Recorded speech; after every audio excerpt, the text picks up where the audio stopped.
제일 물어보고 싶었던 게 이거였어요. 네. 굳이 왜 그렇게까지 하셨습니까? 굳이 그렇게까지. 노무현 대통령과 인연, 나는 이때 뭐 처음 만났다든가.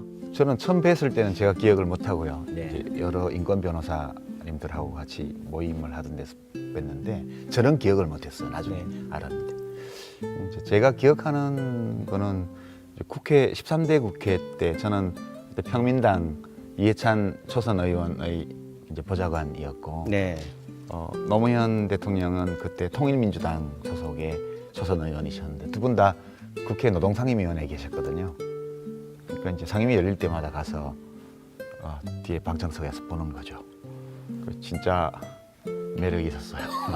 예. 사나이로서 남자로서 매력이 있으셨나 봅니다. 뿐만 아니라 이렇게 그 정의감이랄까요? 예. 그런 것이 굉장히 강하고 그다음에 대놓고 뻔뻔하게 그 옳지 못한 일을 이렇게 옹호하는 주장하는 이런 상황이 되면 그 울분을 못 참는 게 느껴져요. 그래서 속에 진짜 불덩어리 같은 게 있는 분 같다 그런 느낌이 왔죠. 예. 대통령 되기 전에 노무현의 모습이 어땠길래 호남 사람들이 주목한 게 있었을 거 아니겠어요? 어떻습니까? 이제 노무현 대통령은 사실 속으로는 김대중 총재를 더 높이 평가했죠. 80년대에. 네. 근데 이제 거리의 투쟁 시대에서 제도권 안에서의 투쟁 활동으로 이제 역사의 무대가 바뀐다 이렇게 판단하고 국회로 가자 이렇게 됐는데 안타까운 일이지만 평민당 간판으로는 부산에서 당선을 바라는 게 불가능한 상황이어서 네. 예, 그래서 김영삼 총재가 스카우트 제안을 했고 그러면 아무도 그 무서워서 붙으려고 하는 사람이 없는 동구에 가서 허삼수 씨하고 붙겠다. 그때 부산 동구 예, 허삼수. 예, 오공화국의 빅3 중에 하나였잖아요. 네, 네, 그렇죠. 그렇게 가서 부딪혔는데 글쎄요 이제 왜 광주 분들이 그때 경선 때 이분을 대통령 후보로 만들었을까 이렇게 보면 나중에 얘기하다 보면 나오겠지만 사실은 김대중 대통령이 추구했던 지향 또는 정치적 가치 네. 목표 이게 있죠. 저는 그 세 가지로 압축하는데요. 뭐 이제 돌아가시기 직전에 그 당시 이명박 정부 때 3대 위기론 말씀하셨죠. 민주주의의 위기, 그다음에 서민 경제의 위기, 남북 관계의 위기. DJ가 예, 말씀하신 예. 거죠. 그 세 가지가 김대중 대통령이 사실은 평생 동안 추구해온 가치예요. 민주화, 그다음에 중산층과 서민이 행복한 그런 경제, 잘 사는 나라. 세 번째가 한반도의 평화적 통일. 이 세 가지가 김대중 정치인의 여체잖아요. 근데 그것을 이제 잘 이어만 나갈 수 있다면 누구든 상관없다였어요. 제가 느끼기에는.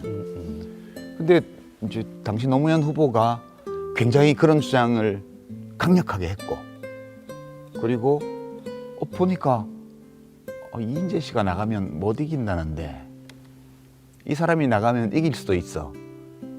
이렇게 나오니까 이제 민심이 확 그쪽으로 그런 그 노무현 대통령이 가지고 있는 개인적인 캐릭터의 특징 이것에다가 그다음에 이 사람이 나가면 이길 수 있다니까. 그러면 김대중 대통령의 그런 정책 노선, 정치 노선을 이어갈 수 있잖아요.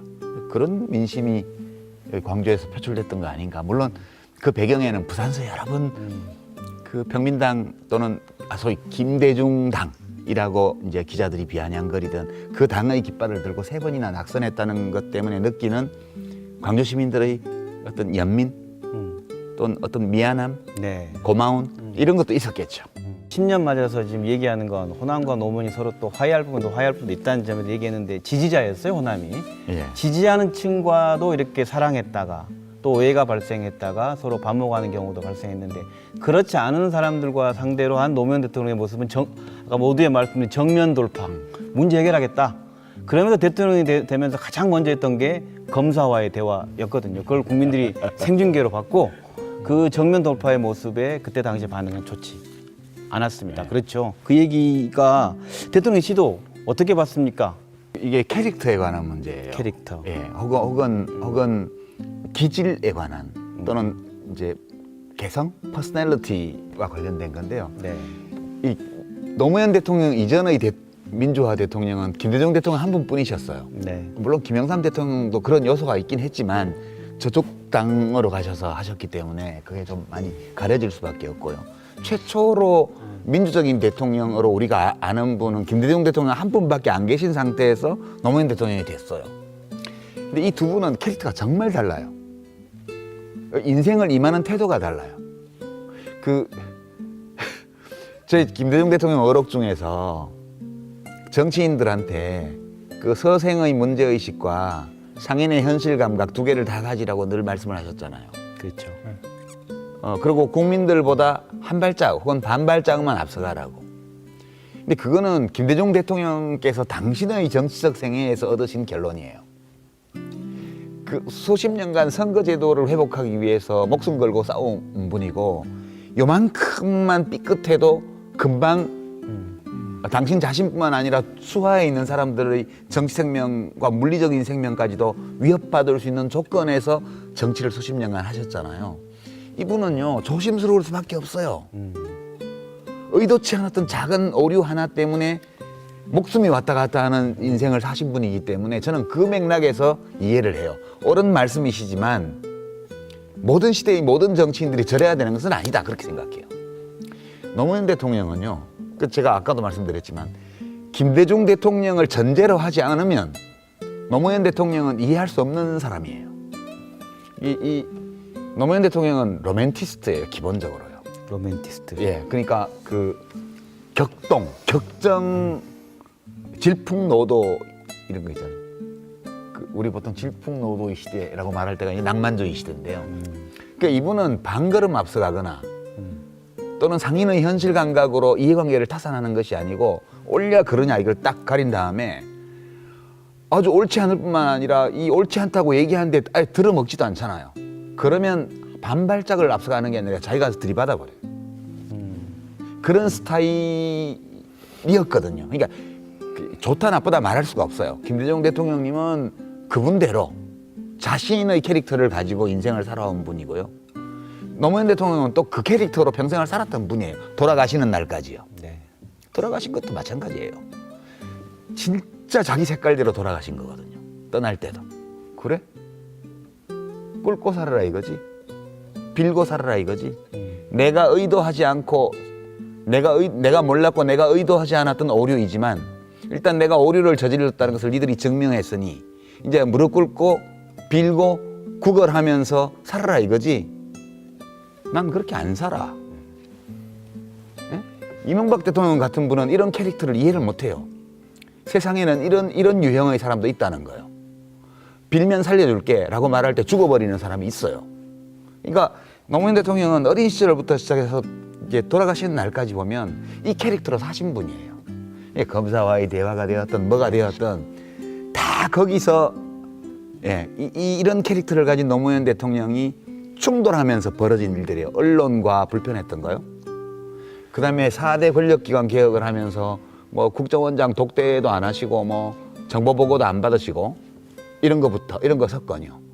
다 이게 보면 그 김대중 대통령의 임기가 끝났을 때 남겨졌던 우리 사회의 여러 조건 이것과 노무현이라는 이 특이한 캐릭터를 가진 대통령이 예, 마찰하면서 빚어낸 사건들이에요. 바람 싹 불면 예, 김대중 대통령은 은은한 소리를 오랫동안 내는 그런 존재셨고요. 노무현 대통령은 아주 높고 강한 소리를 단절적으로 팍팍 내는 분이세요. 근데 시대의 바람이 불면 사람이 다 저마다 이 소리를 내죠. 그래서 저는 그런 것들은 굉장히 이 노무현 대통령의 특이한 캐릭터, 이분의 개성 이런 것들이 당대의 이 사회 현실과 마찰을 되면서 일어났던 일들이라고 봐요. 다 에피소드들이라고 저는 봐요. 그리고 그럼 미완으로 끝났고요. 성공 못했고요. 그런데 노무현 대통령이 퇴임한 이후에 기득권들은 근데 퇴임했으면 가만두면 될 건데 가만두지 않았어요. 왜 이렇게 각을 세우고 가만두지 않았는가에 대해 어떻게 보세요? 왜 그랬을까요? 진짜? 저는 사실은 이명박 대통령을 개인적으로 만나면 네. 제일 물어보고 싶었던 게 이거였어요. 네. 굳이 왜 그렇게까지 하셨습니까? 굳이 그렇게까지 그 뭐 청와대 그 자료 노무현 대통령이 자발적으로 법을 만들고 제도를 만들고 시스템을 만들어서 다 남겼던 그 자료 복사본 하나 회고록 쓰려고 가지고 있었다는 것만으로 그 괴롭히고, 그다음에 뭐 대통령 특수활동비 쓴 내역까지 다 뒤져가지고 비서관을 구속시키고, 이렇게까지 뭐 구태여 이렇게까지 하셨냐, 그걸 진짜 물어보고 싶은 거예요. 그런데 이제 그분을 만날 수가 없죠, 제가. 그리고 만나고 싶은 생각도 없고요. 네. 다만 저는 이제 이명박 대통령은 어떤 의도 이런 것보다 더 무서운 거는 네. 세태죠, 세상이요. 저는 노무현 대통령이 돌아가시기 전에 한 6개월 그 기간의 일들을 지금 생각해 보면 지금도 굉장히 무서워져요. 진짜 저도 젊었을 때는 세상이 무서운 줄 몰랐는데 그 일을 겪으면서 인간 자체가 무섭구나.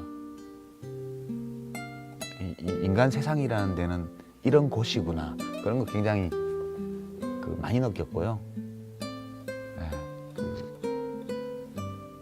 그러니까 그 기득권층으로 보게 되면, 기득권 집단으로 보게 되면 저렇게 정면으로 대든 놈은 놈이라는 편도 같다. 저렇게 정면으로 대들었던 사람은 반드시 꽉꽉 눌려서 완전히 죽여야 된다. 그래야 다시는 대드는 놈이 없을 거다. 이런 생각이 없었다고는 못할 것 같아요, 제 생각에는. 검찰, 일부라고 하죠. 일부 검사들, 일부 언론, 일부 정치 세력, 이런 분들이요. 이런 분들은 밟아 죽여야 다시는 대드는 놈이 없어. 이 생각도 있었지 않을까, 그런 생각 좀 하죠. 네. 그 유시민 이사장님, 그 노무현 대통령과 대화 중에 노무현의 시대가 올 것인가, 그 대화 기억하십니까? 예. 얘기해 주신다면. 그게 2002년 7월 달에 저는 국민경선 때 이제 자원봉사를 하고 나서 민주당 후보가 되셨기 때문에 이제 당에서 알아서 하려니 해서, 저는 당원도 아니고 그러니까 다시 제가 하던 일로 돌아와 있었는데 사무실에 오셔서 이런저런 대화를 나누던 중에 뜬금없이 저한테 노무현의 시대가 올까요? 그러시더라고요. 오죠. 100% 올 수밖에 없죠. 그거는 그 역사의 방향인걸요. 근데 그 시대가 되면 나는 없을 것 같아요. 그러시더라고요. 그래서 제가 그때 그럴 수도 있죠. 근데 후보님은 이제 새로운 물결의 첫 파도를 타신 분이라 마음먹은 곳까지 못 가실 수도 있다고. 이제 그렇지만 언젠가는 다음 파도가 와서 갈 거고, 그런 시대가 오면 뭐 후보님 안 계신다고 그게 뭐 큰 대수입니까? 제일 냉정하게 그렇게 얘기를 했던 기억이 있어서 나중에 돌아가시고 나니까 그때 좀 더 따뜻하게 말씀드릴 걸, 그런 후회도 많이 했어요. 지금 노무현 대통령은 자연인으로서는 이제 떠나고 안 계시죠. 그렇지만 그분이 이루지 못했지만 이루어야 한다고 주장했던 그 과제들은 여전히 남아있고, 일부는 이루어져 가고 있고, 또 상당 부분은 아직도 이루어지지 않고 있고, 그러나 언젠가는 반드시 이루어질 거라고 봐요. 노무현의 시대는 아직 오지 않았다, 저는 그렇게 생각해요. 노무현 대통령이 오히려 퇴임 후에 국민에게 더 사랑받는 대통령이고 오래지 않나 싶고요. 서거 10년 됐는데 지금 노무현을 기리고 노무현 정신을 말하는 분들이 참 많은 것 같습니다. 그 많은 이유는 무엇라고 보는지를 듣도록 하겠습니다. 전직 대통령에 대한 호불호, 선호도 조사 이런 게 국민 여론조사가 나오는데요. 거기 보면 이제 노무현 대통령이 몇 해 전부터 제일 높게 이렇게 나오죠. 김대중 대통령하고 두 분을 합치면 압도적 과반수가 됩니다, 지금. 근데 저 이제 비유하면 김대중 대통령은 되게 높은 산 같으세요.